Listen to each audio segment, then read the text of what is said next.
Welcome back my student. আজকের আমি এই ভিডিওতে তোমাদের কলকাতা বিশ্ববিদ্যালয়ের রাষ্ট্রবিজ্ঞান বিএ অনার্সের একটি অন্যতম গুরুত্বপূর্ণ প্রশ্ন আলোচনা করব। প্রশ্নটি হলো, ভারত ও রাশিয়া অর্থাৎ পূর্বতন সোভিয়েত ইউনিয়ন উভয়ের সম্পর্ক আলোচনা করো।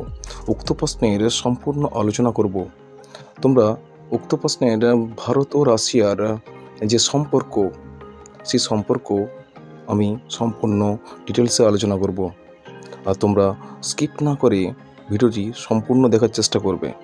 চলো শুরু করি। ভারত ও রাশিয়া পূর্বতন সোভিয়েত ইউনিয়ন সম্পর্ক আলোচনা করো। দেখো, ভূমিকা দেবে তোমরা। বর্তমানে রাশিয়া যুক্তরাষ্ট্রের আত্মপ্রকাশ ঘটে 1991 সালে পূর্বতন কমিউনিস্ট রাষ্ট্র সোভিয়েত ইউনিয়নের ভাঙনের মধ্য দিয়ে। ভাঙনের পরও রাশিয়া হলো পৃথিবীর বৃহত্তম রাষ্ট্র।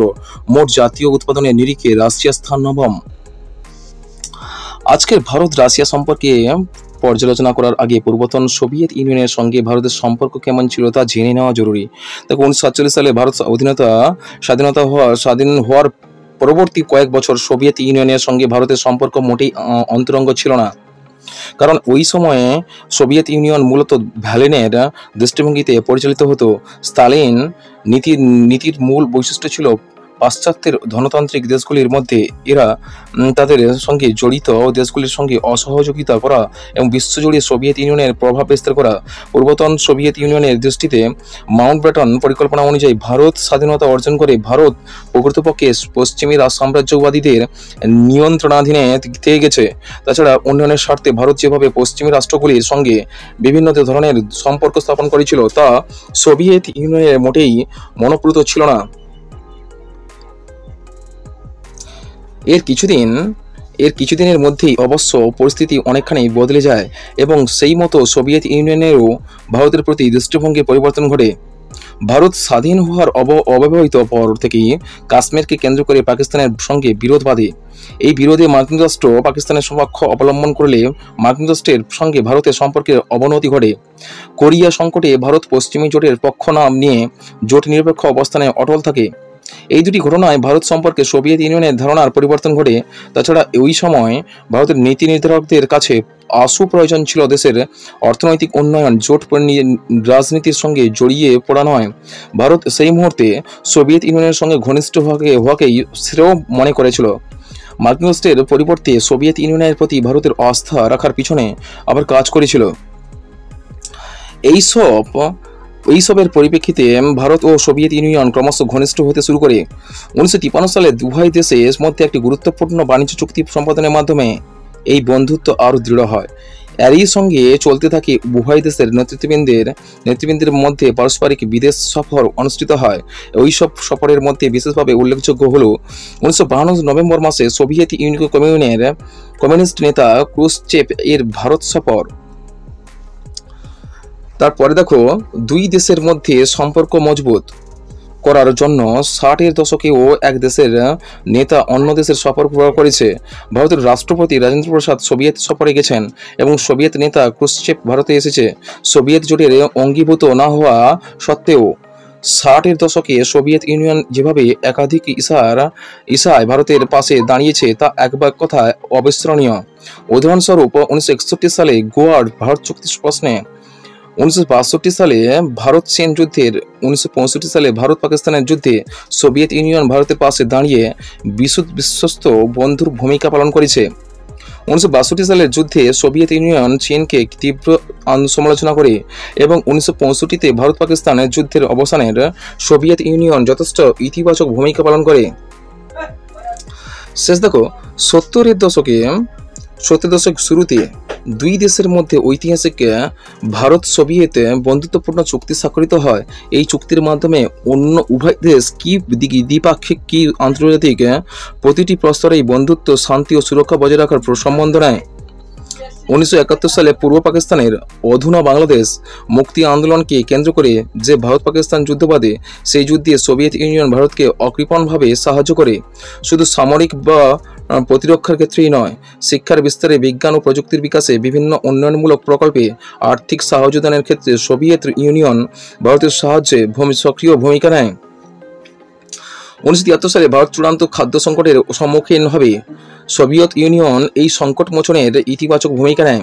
1975 সালে প্রধানমন্ত্রী ইন্দিরা গান্ধী অভ্যন্তরীণ জরুরি ব্যবস্থা ঘোষণা করলে বিশ্বের বহু দেশই এই ধরনের অগণতান্ত্রিক পদক্ষেপকে নিন্দা করে, কিন্তু সেক্ষেত্রেও সোভিয়েত ইউনিয়ন ভারতকে সমর্থন করে গেছে।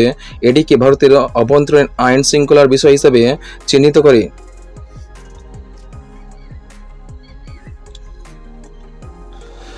1977 সালে জনতা সরকারের আমলেও ভারত সোভিয়েত বন্ধুত্বের সম্পর্ক অটুট থাকে।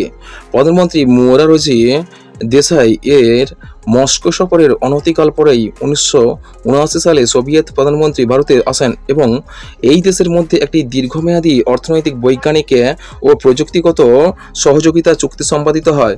1984 সালে প্রধানমন্ত্রী ইন্দিরা গান্ধীর মৃত্যুর পর তার সন্তান রাজীব গান্ধী প্রধানমন্ত্রী হন এবং 1985 সালে তিনি মস্কো সফরে যান। 1956 সালে সুয়েজ সমস্যা ভারতে ইজিপ্টের উপর ইঙ্গো ফরাসি আক্রমণে তীব্র বিরোধিতা করলেও ওই বছর হাঙ্গেরিতে সোভিয়েত আক্রমণের বিরুদ্ধে একটি কথাও খরচ করেনি। 1965 সালে ভিয়েতনাম যুদ্ধে ভারত ভিয়েতনামের উপর মার্কিন আক্রমণের নিন্দা করলেও 1968 সালে চেকোস্লোভাকিয়াতে সোভিয়েত সামরিক হস্তক্ষেপের ব্যাপারে অথবা 1971 আফগানিস্তানের এই ব্যাপারে সোভিয়েত হস্তক্ষেপের বিরুদ্ধে ভারত নীরব থাকে। সমালোচকদের মতে যতদিন সোভিয়েত ইউনিয়ন শক্তিশালী ছিল ততদিন ভারত সোভিয়েত ইউনিয়নের পক্ষে কাজ করেছে।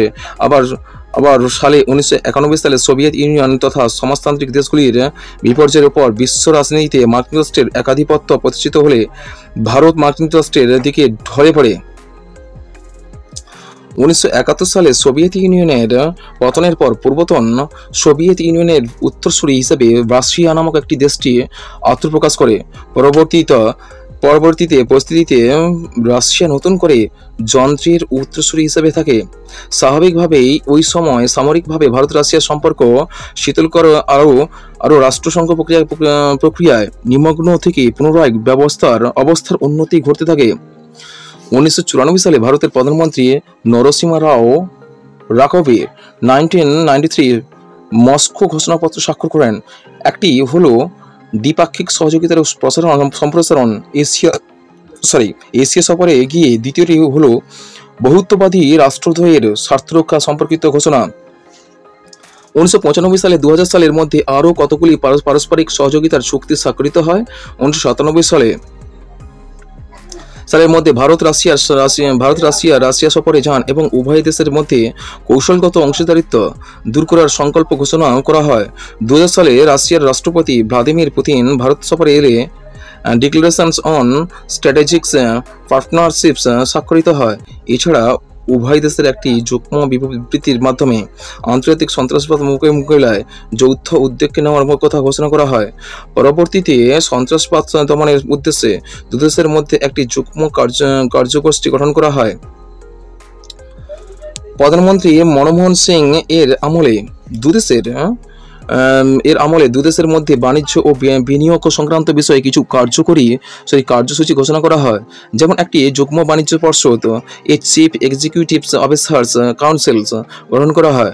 এছাড়া একটি যুগ্ম কার্যরূপায়ণ গোষ্ঠী জয়েন্ট টাস্ক ফোর্স গঠন করা হয়, যার কাজ হবে দুটি দেশের মধ্যে ব্যবসা ও বাণিজ্যের সম্ভাবনাময় ক্ষেত্রগুলিকে চিহ্নিত করা হয় এবং এ ব্যাপারে সম্ভাবনা বাধাগুলিকে অপসারিত করার উদ্যোগ নেয়।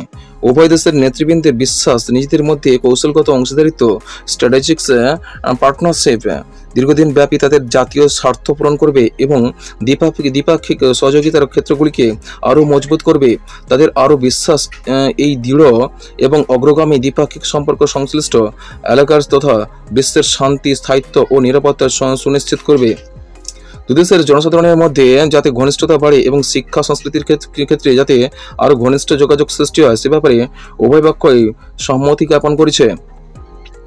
উভয় পক্ষই নিজেদের মধ্যে বাণিজ্যিক ও অর্থনৈতিক সম্পর্কে উন্নতি ঘটাতে এবং এ ব্যাপারে শুল্ক ও বাণিজ্য সংক্রান্ত সমস্ত রকম বাধা দূর করতে অঙ্গীকারবদ্ধ হয়েছে। উভয় পক্ষই নিরস্ত্রীকরণের পক্ষে নিরন্তর প্রচেষ্টা চালানোর ব্যাপারে সদিচ্ছা প্রকাশ করেছে। ভারত রাশিয়ার সম্পর্কে সাম্প্রতিক প্রবণতা। ভারত ও রাশিয়া দীর্ঘদিন ধরে কৌশলগত অংশীদারিত্বের বন্ধনে আবদ্ধ।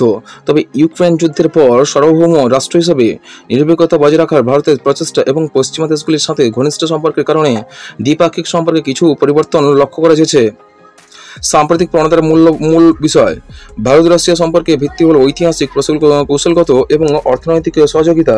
যদিও ইউক্রেন যুদ্ধের পর কিছু উত্তেজনা দেখা গেলেও উভয় দেশেই বন্ধনকে মজবুত করার চেষ্টা করে চলেছে। তারপর দেখো, ভারত তার বহুমুখী পররাষ্ট্রনীতির মাধ্যমে স্বাধীনতা বজায় রাখার চেষ্টা করে। ইউক্রেন যুদ্ধের পর এই নীতি আরও স্পষ্টভাবে উঠেছে। ভারত রাশিয়ার সাথে সম্পর্ক বজায় রাখার পাশাপাশি পশ্চিমা দেশগুলির সাথেও ঘনিষ্ঠ সম্পর্ক বজায় রাখতে চায়।